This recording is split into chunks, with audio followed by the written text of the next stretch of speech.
Ya, selamat pagi dokter. Hari ini kita akan melakukan penjelasan untuk Vacuclave 31B Plus autoclave Jerman dari Melak. Jadi sebenarnya dijelaskan dulu, kalau B class itu maksudnya dia memiliki kemampuan untuk melakukan vacuum effect 3 kali, sedangkan S class itu hanya sekali. Jadi untuk seperti handpiece yang badannya agak ribet dalamnya, rumit konstruksinya, itu sangat disarankan 31B Plus atau B class yang lainnya. Sekarang Mas Sulis akan menjelaskan kriteria untuk pemasangan yang bagus. Boleh?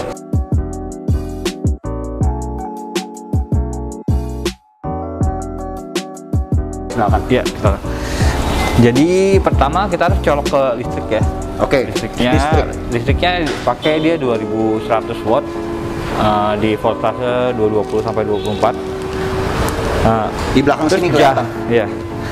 Jaraknya itu misalnya sini ada tembok, ini jaraknya minimal 10 cm ya. 10 cm ke belakang, Mas? Iya, 10 cm ke belakang. Jadi dia biar ada space. Ke sampingnya juga sama, boleh 10 cm boleh. Alasannya kenapa itu harus ada space kayak gitu? Ya, karena dia takutnya panas kan, dia uap panas ntar keluar dari sini, jadi dia ada sirkulasi gitu. Dia ada sirkulasi, jadi bisa keluar sirkulasi itu, jadi nggak rusak nyalap gitu. Oke, ya. Jadi itu sangat penting ya, harus ada space. Kalau nggak panas di autoclave, iya. Dan lama prosesnya. Oke. Terus lanjut ke tombol powernya di sini. Ya. Tombol power kita nyalakan. Nah, ini ada warning no feed water, please refill. Artinya ini masih nggak ada air ya, kosong. Kita harus isi air dulu.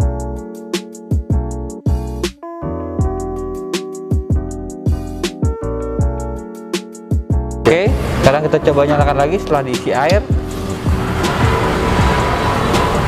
Nah, dia nggak ada indikator no feed water lagi ya, karena kan udah diisi air, jadi pelampungnya itu baca, jadi sudah ada airnya. Oke. Di sini ada tulisan unlock door with plus key, berarti untuk membuka kuncinya kita pakai tombol plus. Oke. Nah, itu ada suara barusan. Iya, ada suara solenoidnya klak gitu. Ini tuasnya kita angkat ke atas. Kita buka, nah ini isinya. Oke. Jadi ini kalau dilihat dok, ada tray rack ya namanya, yang besi-besi itu tray rack, sama nanti traynya sendiri dapat 5. Defaultnya dari pabrik seperti itu ya. Oke, tadi ada alat buat nyapit traynya nggak?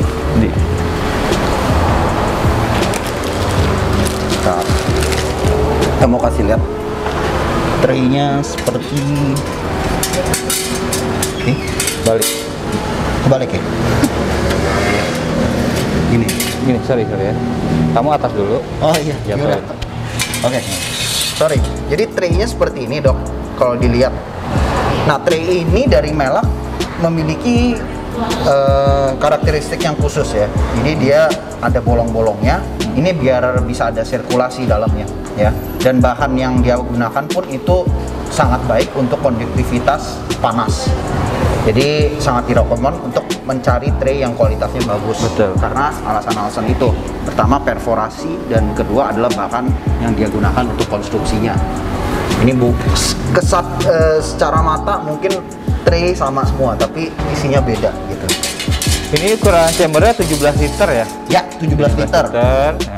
Dan untuk kapasitas maksimumnya sekali loading tuh 5 kg kan? Maksimal 5 kg. 5 kg instrumen.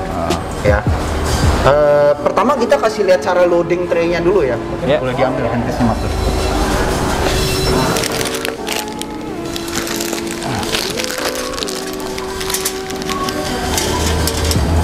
Nah, cara loading tray-nya.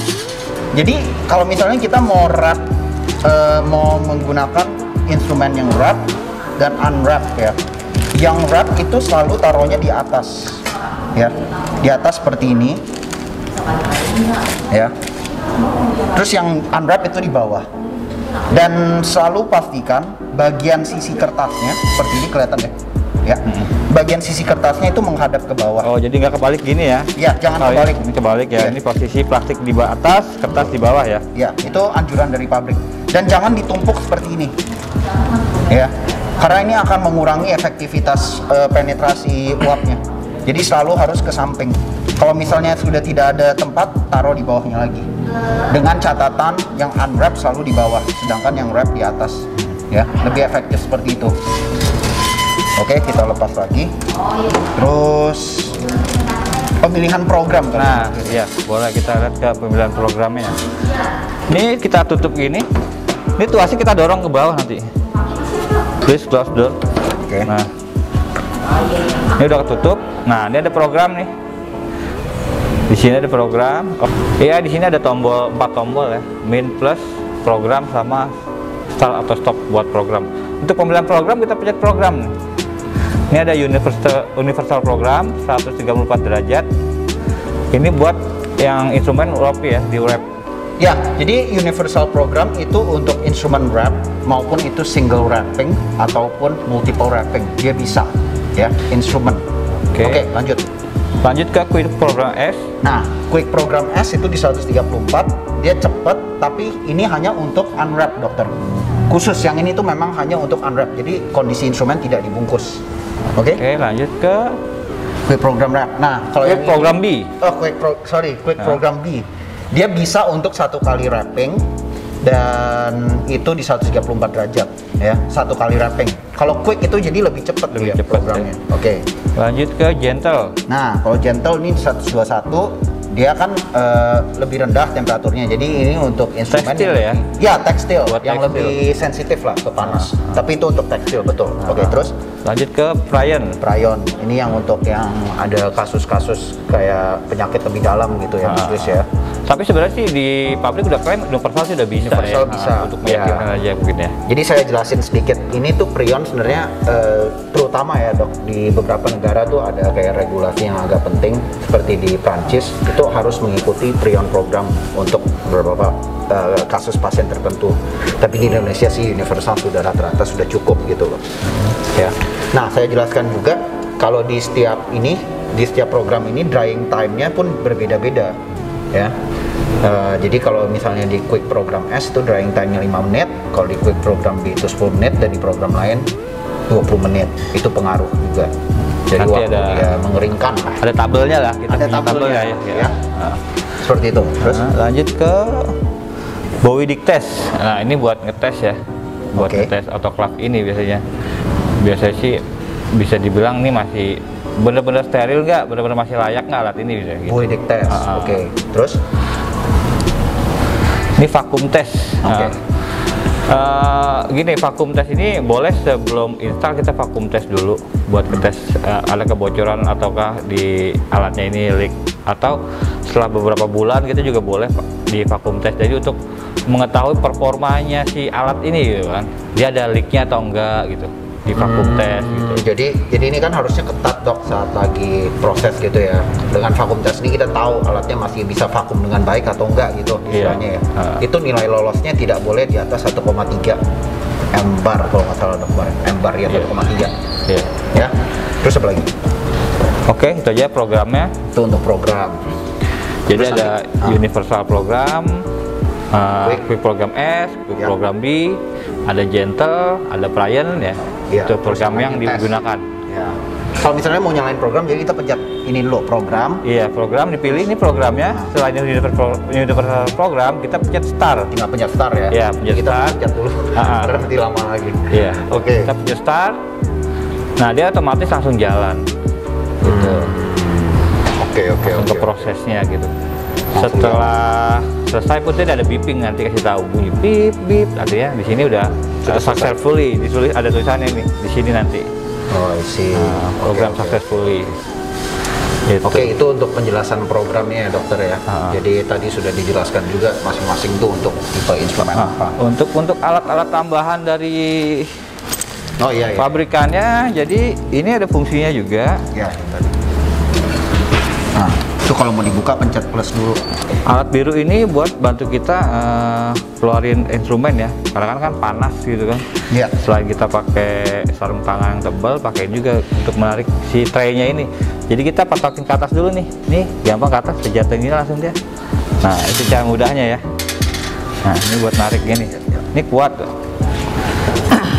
Itu caranya. Untuk ngebukanya kita ke atasin dulu terus gini. Nah, ini buat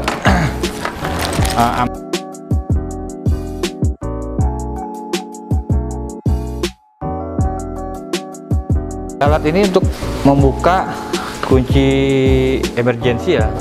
Suatu saat misalnya ada mati lampu, instrumen kita masih dalam, itu kita mau pakai gitu kan. Kita anggap ini mati lampu, kita matiin, ini nggak bisa dibuka. Nah, alat ini buat ngebantunya, ngebuka kita dari samping ya. Dari samping sini ada celah sedikit, kita dorong. Ini dorong ke atas. Nah, instrumen bisa kita ambil. Nih, kalau misalnya mati lampu. Iya, mati lampu, instrumen di dalam mau dipakai kan? Iya. Pinter juga ya. Ada lagi selang pembuangan ya. Oh iya, ini.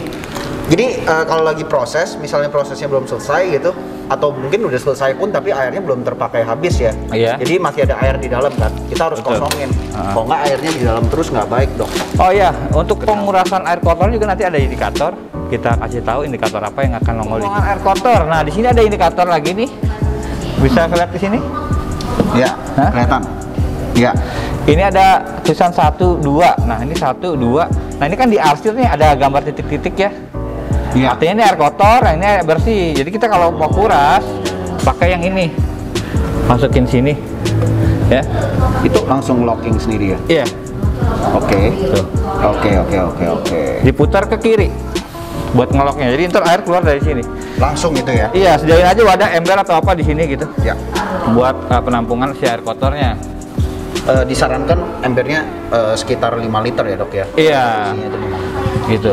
Lebih bagus lagi sih sebelum dia nimbul si warning tadi buat waste water itu kita hitung aja 3 kali atau 4 kali pemakaian kita kuras langsung gitu. Jadi dia nggak sampai nongol warningnya. Oke. Itu artinya udah full banget ya waste waternya. Iya, itu benar-benar harus dibuang gitu. Kalau dia nggak dibuang nggak jalan.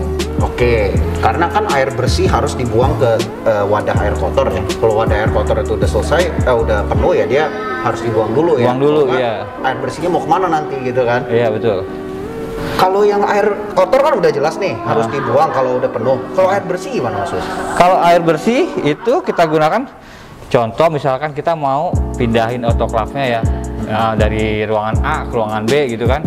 Untuk mencegah terjadinya korsleting di elektrikalnya, kalau di sini ada air kan kita gotong-gotong, takutnya kan air itu kan goyang-goyang karena elektrikal itu lebih bahaya banget ya. Jadi fungsinya ini si air bersih ini ya kita kuras dulu, kita kosongin semua air di dalam si melak ini. Iya. Kita kuras air bersihnya, kita kuras air kotornya, kita kuras. Nah, kita buang semua sampai kosong, baru kita pindahin gitu. Itu cara amannya seperti itu. Mungkin kalau udah kita siap-siap mau liburan juga ya, kan airnya nggak dipakai, autoclave-nya nggak dipakai lama gitu ya. Jadi sekalian dikuras juga ya harusnya ya.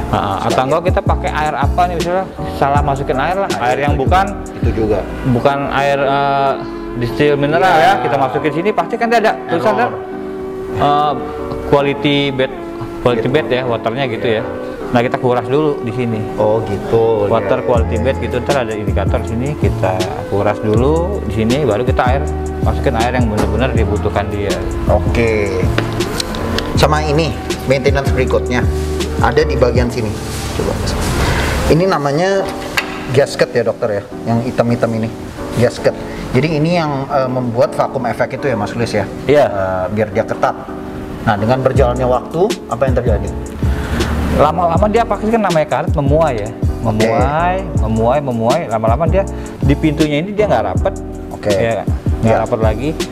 Itu bisa kita setel dulu, awalnya kita bisa setel, atau enggak kalau nggak bisa setel kita ganti paling. Oh, harus ganti? Iya, karena karet pasti ada umurnya kan. Iya lah. Ya, gitu. Spare part jatuhnya. Iya, jatuhnya spare part. Ya.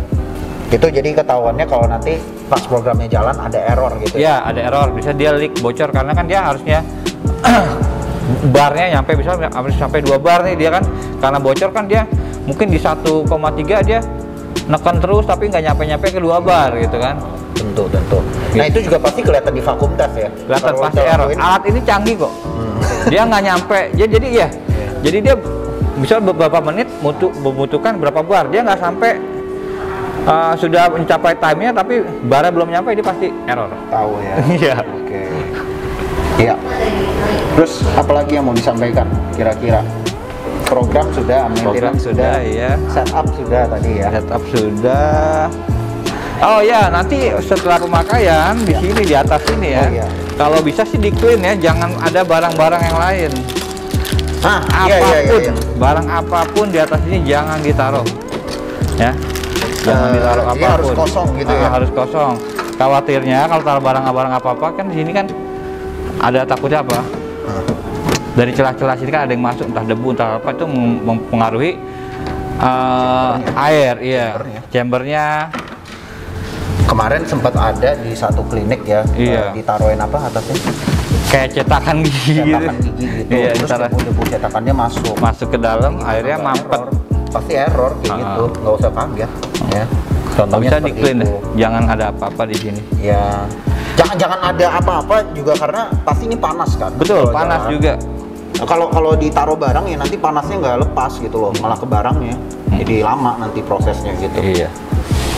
Ya, Oke, itu aja sih paling untuk penjelasan autoclave. Iya. Oke, terima kasih dok. Kita Ya, sudah terima kasih. selesai untuk autoclave-nya. Sampai ketemu di berikutnya. Terima kasih.